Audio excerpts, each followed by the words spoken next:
This is Grow with the Bros, hosted by Ryan and Ken Parsons, founders of the Brothers That Just Do Gutters. Welcome to another episode of Out of the Gutter, Behind the Brother. We've made every mistake in the book, so you don't have to. Our time to evolve as business owners is now. Let's grow together.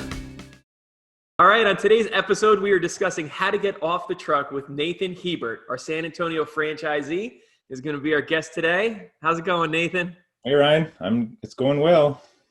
All right. Crazy world.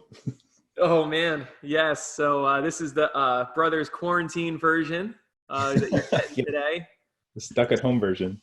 Yeah, for sure. We could probably do 10 podcasts a day right now.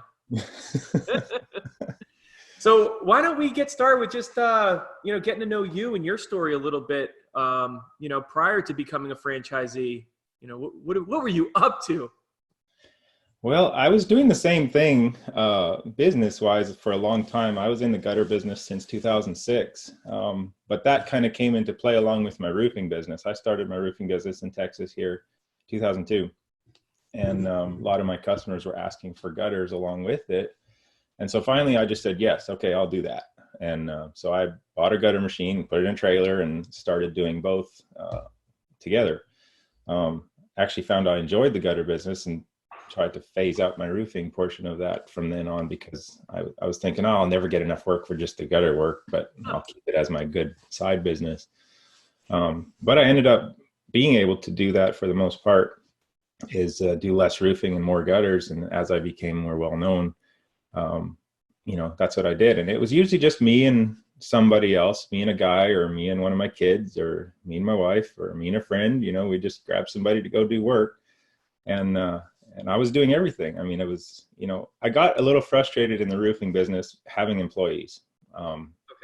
Knowing now I wasn't hiring well, but I would never find good guys. And so a roofing crew takes quite a bit of work to put together, and you have to have dependable guys, because when you open up a roof, you got to put it all back together.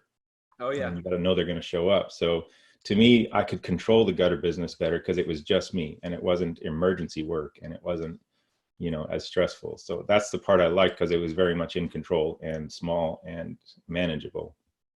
Wow. But, what I found is that I had to do everything, because it was just me. Then I had to estimate, and then I had to get materials, and then I had to do the work, and then I had to, it was all me. And so there was a lot of times I felt maxed out and at my max potential working alone in that way. So it was like I was torn. How to have a good business, but still be in control of it. And I found myself hitting ceilings all the time, because you have so many hours in a day. So, that's kind of where I was at. So I enjoyed the gutter business. Of course, I did a few other things along the way. I'm kind of a entrepreneurial. Yeah, tell us a little bit about, you did something like with trucking or something crazy. Well, when oil got real big, we ended up getting in the trucking business for hauling frac sand. And we went crazy with that. I mean, we bought 5 rigs and hired drivers and, leased other trailers that we owned. And we did it big. We wanted to do it well. And of course, it was great for the 3 or 4 months that oil was really high, and then it started to drop again. And there we were, stuck with, $750,000 in equipment, and just barely leasing it out for its payments, kind of thing. And it was, I just shook my head at myself again. And like, why didn't I just stick with the gutter business? I mean, that's what I liked. It's what it was doing okay. And that was me kind of trying to step out and get something that is not just myself. That was, trying to get some more passive income where it's not, leveraging myself. But I felt maybe I wasn't doing that right at that point. Wow. So I've been looking for something for a long time, and I didn't really realize that it would come through the gutter business, because it kind of just was what it was. It was me and my little crew, and we could do what we could do. Yeah. So, I guess I was always looking for a way to leverage myself a little better. Cool. Yeah, we're definitely going to jump into that. But I'm just curious, can your wife, Kara, do an entire job? Run the whole job, install the gutters and everything? She can help. I don't know that she could do it on her own. Oh man, that's pretty much everything about it, though. That would be awesome video. I would love to see that. We'll That's have to make that a challenge for her then. yeah, the gutter challenge. I like it. So all right, so so you've been in construction, you had the roofing, you saw an opportunity in oil, so you're obviously not afraid to take risks. I mean, that's one of the things that has been so fun for us with you is there's just nothing that scares you, and that's so cool. But before we get ahead of ourselves, what was it that triggered you? Like, what was happening in your business that triggered that a change was necessary? Because from the outside looking in, I could see that when we first met you, I could see that you were making money doing what you were doing. You guys have a beautiful home. You run a bed and breakfast. You've got 4 children. Looking at your Facebook, you guys go on nice vacations. You go camping. It's not that your lifestyle, looking outside in, it's like, it looks like somebody who's got it pretty much figured out. So what was it, that, triggered you that you knew there was a change? Well, there's a couple of things because I tend to look far out. And so I think about, where is this going to take me? Because I'm the one doing all the work. Eventually I'm going to get older. And then secondly, in relation to that, I actually injured my back a couple of times, but I was out for 3 weeks the first time.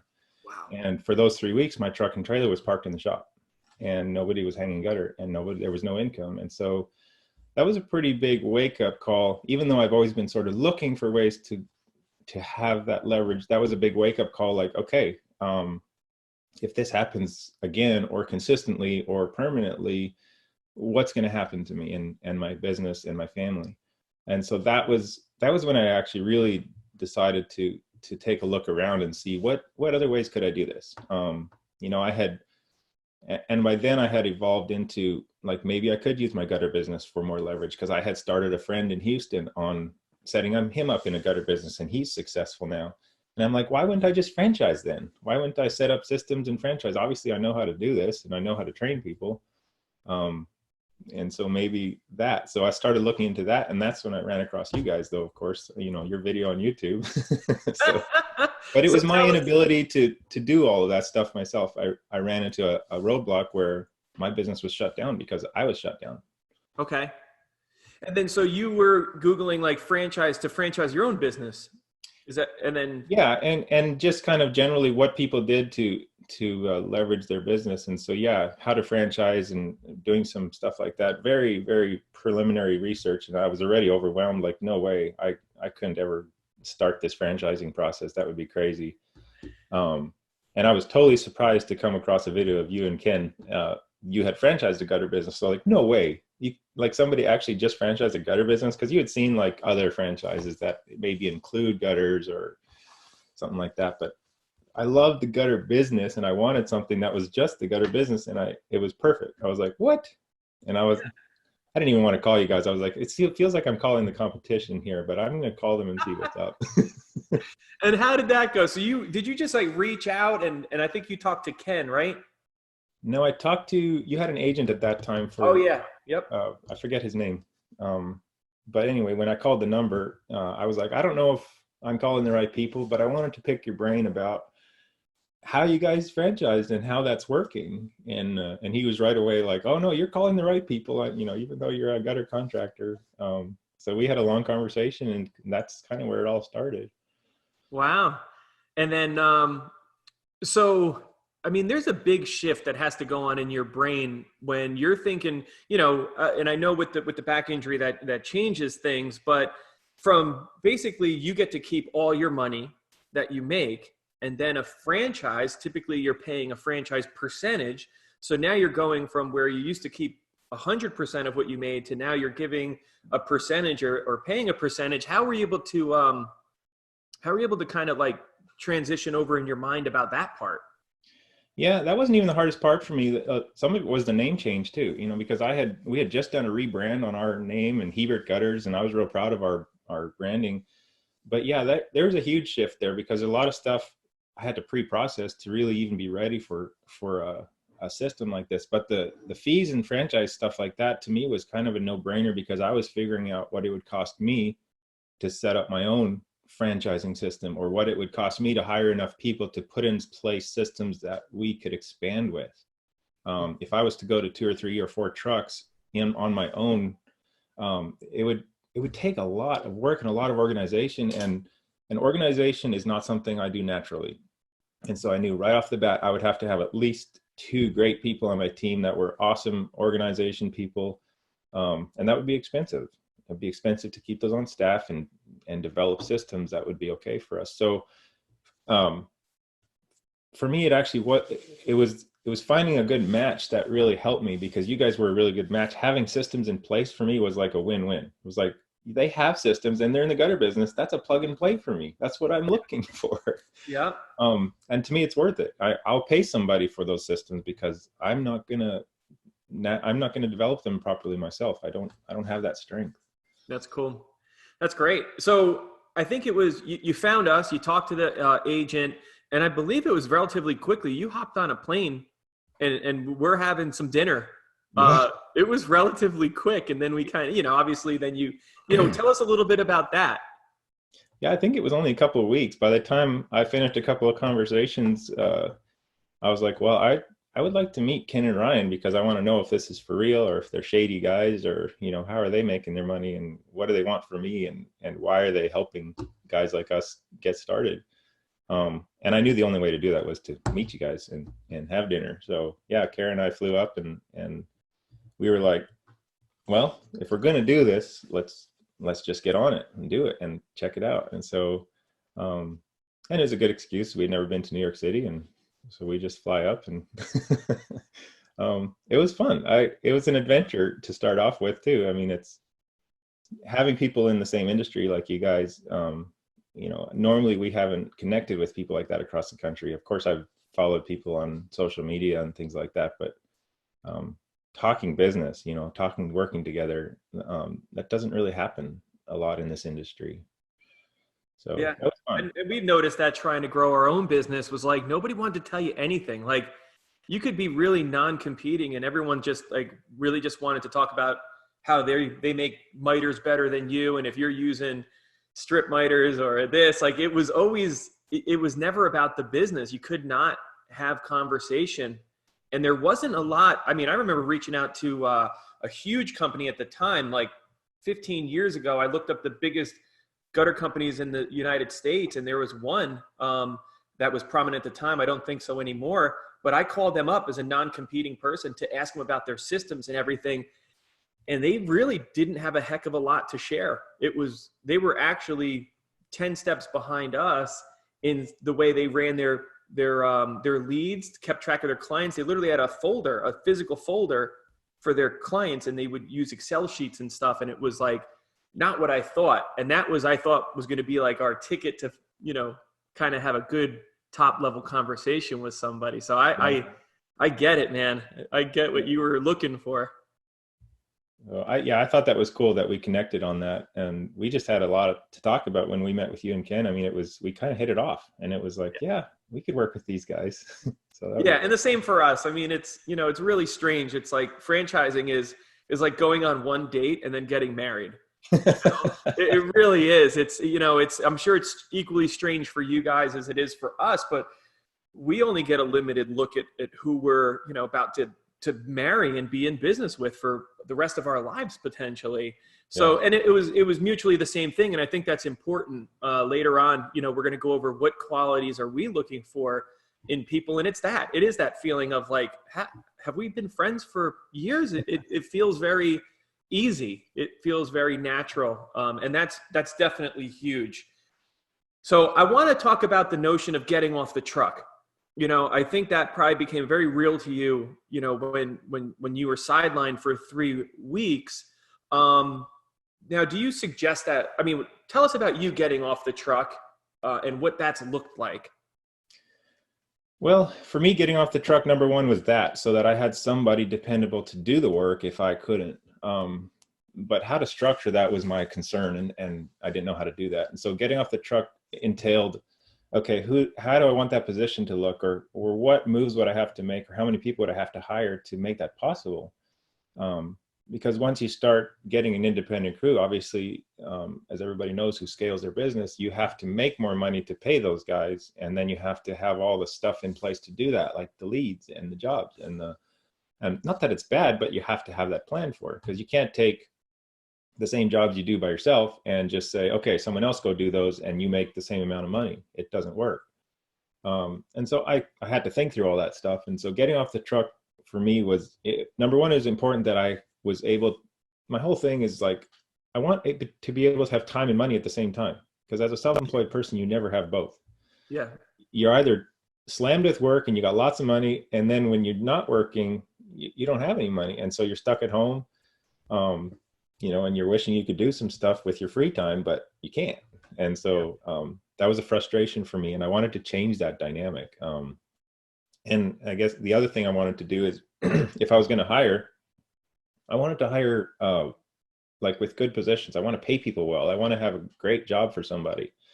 I'm not about hiring at minimum wage and paying less than living wages and stuff like that. I don't like that. So one of my goals starting this out was to provide, if I'm going to provide jobs, I want to provide great jobs. Awesome. And so all that coming together, getting off the truck, there's a lot there. There's a lot there when you don't just get off the truck, but some of my priorities, that's where my mind was, is having time and money at the same time and providing good jobs along with that. So, yeah. So if you could, in like, I don't know, a couple steps, tell people, like, if they're looking to try and get off the truck, is it marketing first, hire right first? Is it a little bit of everything? Obviously we're not trying to give away all of our top level secrets, but at this point, we do really like to help people anyway. But like, I mean, kind of like, you had a lot to process. You came here for training. We hit you with a fire hose. There was a lot that you had to take in. So in your opinion, like what kind of are some of the steps that helped you get off the truck quickly? Where I was at, being a self-employed, independent person, it's trusting people. You have to trust people first to do your job. That's the hardest thing for us as self-employed people. Whether it's an installer, whether it's a salesperson, whether it's someone doing your taxes, it doesn't matter. You want to be in control. You're used to being in control of all of that income. So the biggest thing to wrap my mind around was to trust somebody to take my truck out and go do a gutter job and me be okay with that. Okay. And that's not just in that, that's in every aspect of that. As you grow, you can't do everything. And like I said, I was CAT before, doing sales, doing installs, picking up materials. I was doing all that. So who am I going to trust to do that? So that was number one for me, is trusting. And then on that note, once you can trust somebody, then hiring well.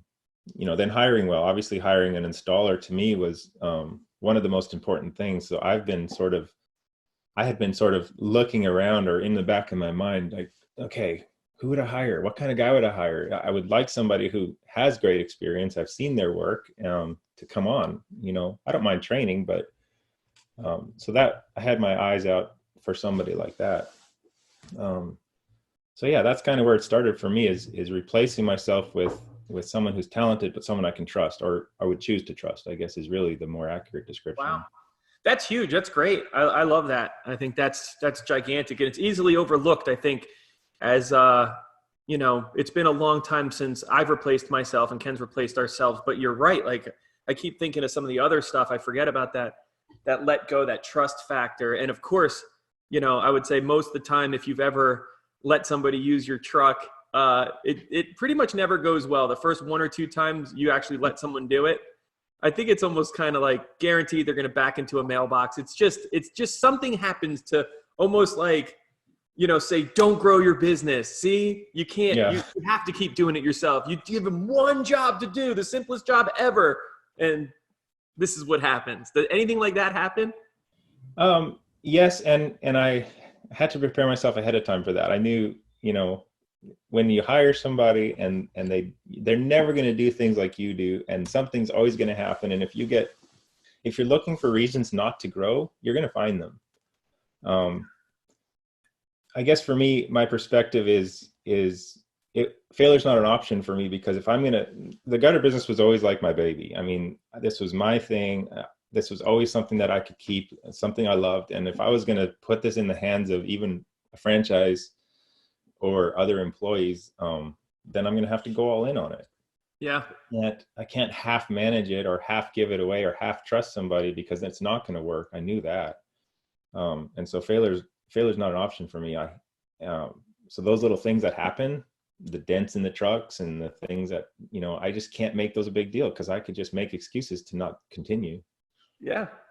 And there's always going to be plenty of excuses that we could grab onto that, are, I would say, legitimate. But I love that about you and your team, that failure is not an option.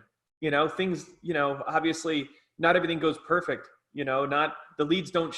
I remember you man, you came out the gate awesome, buying trucks, extra trucks, getting salespeople. And it took a while for the leads to really populate, to understand the territory. You were going into a fairly new territory to you, and breaking into that market. And, it didn't go exactly according to plan. Eventually it all popped and, but it wasn't smooth sailing. And I don't mind talking about that. I mean, you did have to struggle through a lot of adversity and just press on. And you did it, as much as buying a franchise and doing this with like-minded people did, it wasn't exactly easy either, was it? No, it definitely wasn't easy. And maybe expectations would be that if you're going to plug and play a system, it should be easy. But no, there was definitely obstacles that we went through during our startup year that were overwhelming sometimes. But again, if you have the mindset of I'm not quitting, you just find a way through it. I'm a problem solver by nature. If I've committed to do something, I'm going to find a way to get through it. And we did. And we still met our goals through a challenging first year, which was amazing. And, I'm real happy with our team that did that. So it was really cool to have a vision of something that I've never done before and come in and walk in and make that happen. So that was neat. That's cool. So you convert, we talked about this a little bit earlier. So converting an existing gutter business to a brand new one, I think the biggest thing, like you kind of hinted at earlier, is, especially if you've used your family name, or you've had 10, 12 years of, you're branded as whatever it is, but, your family name, you just did a rebrand. I think you just wrapped your trailer a couple weeks prior. And I remember you just being like, whatever, we'll rewrap it again, but to me, I think most people that are thinking about converting their gutter business, and we have a lot of people reach out and they've been watching us for a few years, but I think that this could maybe be one of the biggest blocks is, but I've been this for so long. I'm known as this. What if I lose all of that? And now I'm taking on the brothers that just do gutters. It's not even my family name. Like, what would you say to people that are going through that might be considering this? We had some backlash from friends and people we knew, like, why would you do this? Your name and your reputation here's local. It's been for 14 years. You're just throwing all that away. And I'm like, yeah, but what's the alternative? I can stay where I'm at. And this is where I'm stuck. This is the max I can do by myself, which is great for now. But what about my dreams are bigger than this. And so I don't have other options. I can't stay the way I am and expect different results. Wow. And so that's where I had to kind of stand on that. We didn't have a lot of support going into it from people we knew. They thought we were silly because we did run a successful small business. And I was like, well, yeah. And my wife was also really struggling with the name change. That was her biggest thing, is like, I can't believe that we would have to give up our name. And so we had to work through that. We had to be like, well, yes, we have to give up our name, but we're still operating as that LLC, just doing business as the brothers that just do gutters. And people are going to accept it. We know so many people around here, and we can do the transition marketing. We can do all that stuff to kind of make sure they know it's us, because it is myself that I sold for so many years here. It's me, it's my name. And so, yeah, it was a lot to process that, like, okay, we're giving that up. And it was a very personal thing. And I know contractors that do that, it's all feeling the same way. Like, you had that's yours. You made it. And it's giving up control again. It's trusting the franchise as well. Like, okay, we're branding with them, so what they do reflects on us. What they do affects us, and vice versa. What we do now affects much larger scale than just our business. So, wow. Again, lots to process, but nothing that we couldn't work through if we were determined to make a change. Now, what was the reality of it? Like, so that was all in your head. That was all your friends and family, like all of that stuff leading up to actually, and then you actually did make the name change. In reality, what did that play out like? Uh, it wasn't bad. I mean, people that we knew, contractors we knew, understood, very accepting for the most part when you explained, about scaling and hiring other people and having systems in place. Most of them were very encouraging and understanding, like, oh, that's great, that kind of thing. And so I assured as many people as I could, either by in person or by email blast, that we're still here. I'm still me. I've still got eyes on this, and it's not changing. But we can service a larger area. We can, we put a great positive spin on it, saying that we can handle more now. We have more crews. We have. So the response has been great for the most part. People have been very accepting of it, and we still work with many of the same contractors that we've done for years. Don't think we've had anybody turn us away because of a name change. Wow. Now, a lot of times people will think of a franchise, and I don't think people really understand franchising either. They think that, if you buy a Subway franchise or if you go to Subway, that money is, when you go buy that sandwich, that it's going to some big corporate place somewhere. I think a lot of people think that a franchise, whether it's a restaurant or whatever it is, that money is not being spent local. How do you feel in the sense of, do you feel that you're doing more locally now than ever? Or what do you think about that? That people think, oh, well, Hiebert Gutters, that was a local company, but now they converted to the brothers, and now this is this big corporation that all the money goes out of, San Antonio and into this big corporate pocket. Have you dealt with that at all? Very rarely. We've had maybe 2 or 3 clients saying, oh yeah, we don't want to work with a franchise. But then I've actually personally called those people and told them my story, because I heard their feedback. So I personally called them and I said, I've been in business here in Uvalde for however many years. And I told them about my history and how we did this. And they're like, oh, well, that makes really good sense. Yeah, no, we'll go with you guys then. I just didn't want to go with like a nameless national company that didn't have any local interest. So there's some misconceptions about franchising. And I mean, honestly, we're spending 400% more locally than we did before, because we're making that much more as a franchise company than we did before. So, and how many people are you employing? I mean, because you've made a significant. We have 9 employees now. From one helper. Yeah, from what used to be one helper. So I don't know, I'm not good at math. That's at least 9 times as many people that you've provided a job to. Right. So in this particular sense, franchising has definitely made more of an impact in the local economy. You're providing jobs and spending more locally than ever before. Yeah, and I could go on about the numbers. Like, for instance, we used to be just a small fry at our suppliers. We didn't get much leverage. We don't do a lot of business, but now we're probably in the top 3 of buying, and we have a lot of leverage. They love us. They bend over backwards for us, and we spend a ton of money right here locally with them. So that's just one avenue. Never mind the dealerships we buy vehicles from, and on and on it goes. That's so cool. So we're almost like exactly 1 year in, right? Maybe a little bit more at this point. A little bit more, yeah. So what's different? I'm sure you're not necessarily seeing the time and money yet. You're probably putting a ton of time in, but what's noticeably different now? Is there more freedom yet? Tell us a little bit about your life and the business. Well, one of the things going in is we decided if we were going to make this transition to scale, we were going to scale big enough that we didn't really have to change our lifestyle a whole lot. That was a personal decision for us.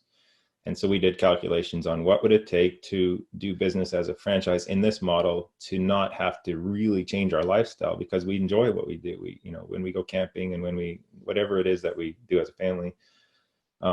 And so we punched those numbers in, and we said, okay, well, we have to start with 2 crews. We have to do this much revenue. And that was mostly to do with us not having to like sell our house and downsize or do something more drastic to start this new business. And so we did that. we accomplished that, and we were able to go through our startup year in a fairly normal fashion for us as a family and our income. Yes, more time obviously dedicated, more training, more trips. I'm not next to the shop, so I drive. So there's a lot more dedication to building this. But at the same time, I've hired some pretty good people, and there's days I don't have to go in. I can work from home. I can take the phone calls on the road, or I can do my computer work and help everybody out, but not have to be present. Since I'm not hanging gutter, since I'm not doing sales, those are two things I've removed myself completely from. It's quite different. It's a different job. In some ways, it's satisfying because I had this vision and we're doing it. In some ways, it's not satisfying because I loved the gutter work. I love going to a customer's house, hanging the gutter, seeing the finished project, and meeting them. I like that, and I don't get to do that anymore. Well, you should. You should just go out for fun once in a while. And I do. I've probably 2 or 3 times since I started, I've gone and hung a gutter job or two, but very rarely. And so I miss some of those aspects of it, but the bigger picture is happening, and the goals that we set are happening. And that's what's really cool. I think that's the coolest thing for me, is having a vision of this and then watching it come true.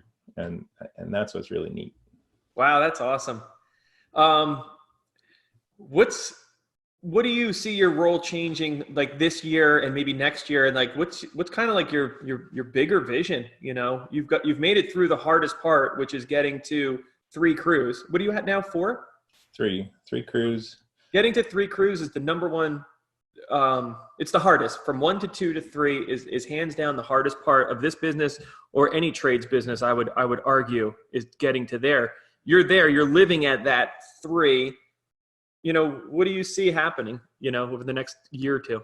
Yeah, truck 3 has been like off and on. We've tried a couple of times to get that going, and then it pulls back a little bit for some reason or another. But we're pretty much set up for that now. And so in the next year to 2 years, I'm seeing us having at least a 4th crew running, maybe by the end of the year, this year.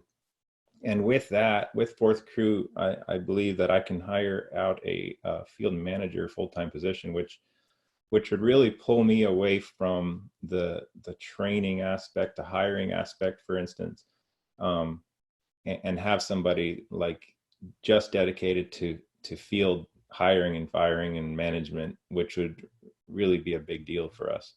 Yeah. And then obviously the back office replacement too. Kara still does all the back office stuff, and she's looking at replacing herself. She's awesome at that, by the way. She is great. She is ridiculously good at understanding. I don't think we've had a quicker student than Kara as far as figuring all this new way to do business. And I remember she counted like all the different things that she had to keep track of. I was like, wow, that is a lot. But yeah, what an awesome job she's done. So those 2 things, if we hire a field manager and a back office person that can cover a lot of that stuff, I think we'll start to see some of that time and money together freedom that we've been looking for. To maybe take a 3-week family vacation and not have to worry too much about it because business is still happening. Or if something happens, where I have to take off, nothing just gets shut down all the way like it has in the past. It continues to function because we developed enough good leaders in the team. And the jobs that we've provided, the great jobs we've provided, are continuing to provide for those people because of the systems that have been put in place. Wow. So you're 1 year in, and you're thinking by your 2nd year, at some time during your 2nd full year in business. This will be your 2nd full year. So you're thinking within 2 years or so that you're going to transition to more of that business owner side, where you can leave for 2 or 3 weeks and your business runs without you, that all your systems and people are in place. That's what I'm hoping for. That's the goal. Hey, I think you're going to do it. I really do. If you're going to hit every goal that you put in front of you, because you just do it. As soon as it's written, as soon as it's in your mind, there's nothing that stops you. And I think that's a gigantic quality that you have. And it is the quality you need. It's not letting everything that, things happen to us, no matter what we do or whatever size our business, there are things that we can't control, but we can only control how we pivot. And you're really good at, okay, that sucked today that this person either quit or didn't show up. All right, let's go fix it. And you go and you take care of that. So that's awesome. I think that's really cool that, within just 2 years or so, just really just building a big business that can run without you being right there, I think is really, really admirable. Very cool. Well, I think my brother was having some technical issues today, so I'll just discuss with you, some of the stuff that Ken and I were gonna kind of discuss, because we've, as far as a franchise, we've got 11 locations. You had an existing business. You were the first one to convert their business, and then we have people that have actually worked in gutters that worked for us, and then we have people that literally never looked at gutters until they looked at the franchise. So it's all across the board as far as, people that are doing this.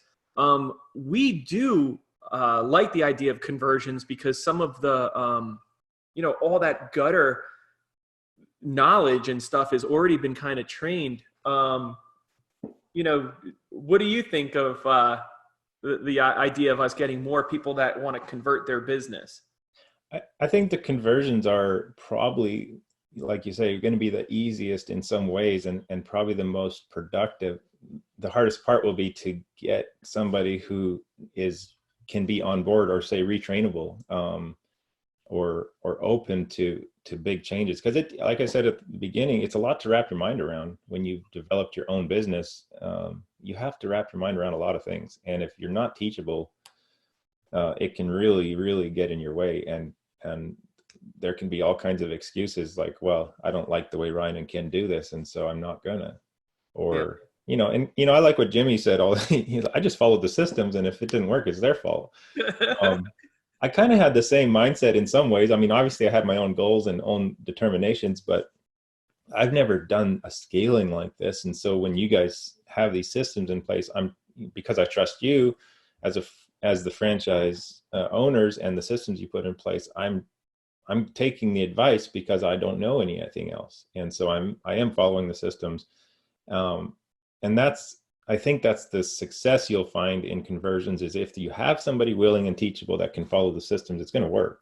The hard part for us owners who already own businesses like this is the independence and the pride we take in what we've developed. It's hard to give some of that up. So, but I do think that as a franchise, that would probably be your best market, is to find conversions and people who have need of, or high want of, converting to scaled business.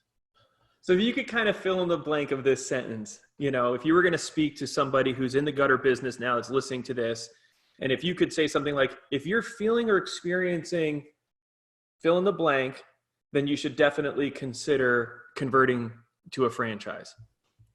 Yeah, if you're feeling that you're overwhelmed or maxed to capacity, or you've reached your cap in what you can do in your business, or you feel like you're wearing too many hats. I think everybody has a desire to scale. Not everybody, but a lot of people have a desire to scale, but we end up having a lot of excuses. I can't find good employees is the biggest one. I mean, that's the one I hear all the time. So yeah, I mean, if you're feeling overwhelmed with all the hats you wear as a business owner, this would be a great opportunity to expand your business. Wow, that's awesome. I appreciate that.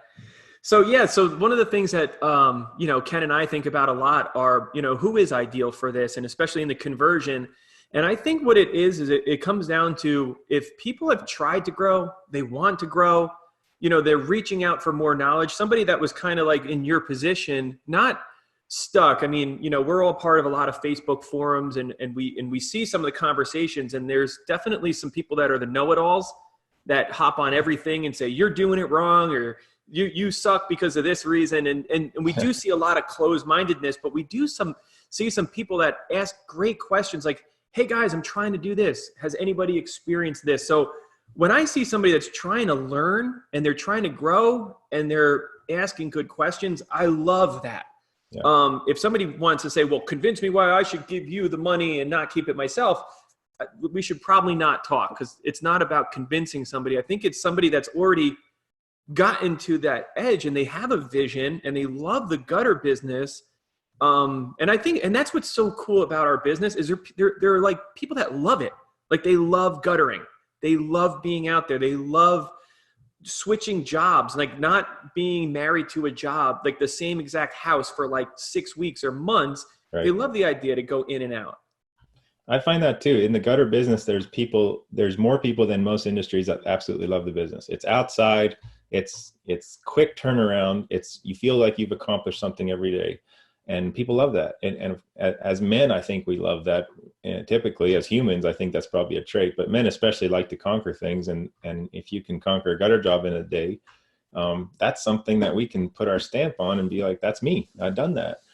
And, and I've noticed this, and when you talk about teachability or people that are open, I've noticed this at our supply house for 15 years. You go there and there's some guys you can talk to and have great conversations with about business. And there's some that look at you like you're the devil in the competition and we can't talk. And to me, those are two different types of people, because if you can have a great conversation as a business associate with people in the same industry, I think that's worth a lot. And those are teachable people, because I'm asking people questions for years, like, well, what do you guys do this? How do you do this? And, what do you specialize in? And I've learned a lot about my competition in the area. Just by talking. And so I guess that's why, I said I was afraid to reach out to you guys as the competition, but I wasn't really afraid. I just did it anyway. Yeah. It created a conversation that, look what's possible, Yeah, no, that's awesome.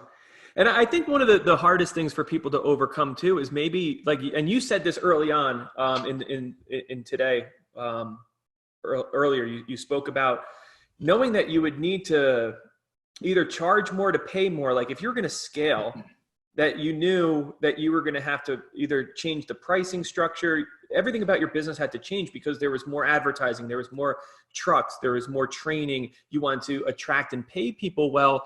I feel like that's one of the biggest things that people get bogged down is they're just so worried about their price per foot, or they're so like, how do you charge that? Or, I can't get more than this amount in my market. I could never do any more. I feel like that's one of the biggest things that are probably hard to wrap their head around. How did you wrap your head around that? The slogan that we have as a franchise is reinventing contractor service. That's as sad as it is, that's a low bar in the industry. And so it's not very difficult to reinvent contractor service.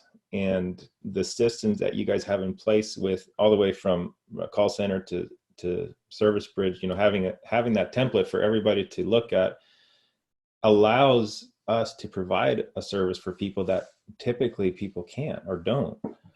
In the little things, in scheduling, in reminders, in having that phone call 30 minutes before the guys arrive, in having the capability of going back and doing repairs and not forgetting about people.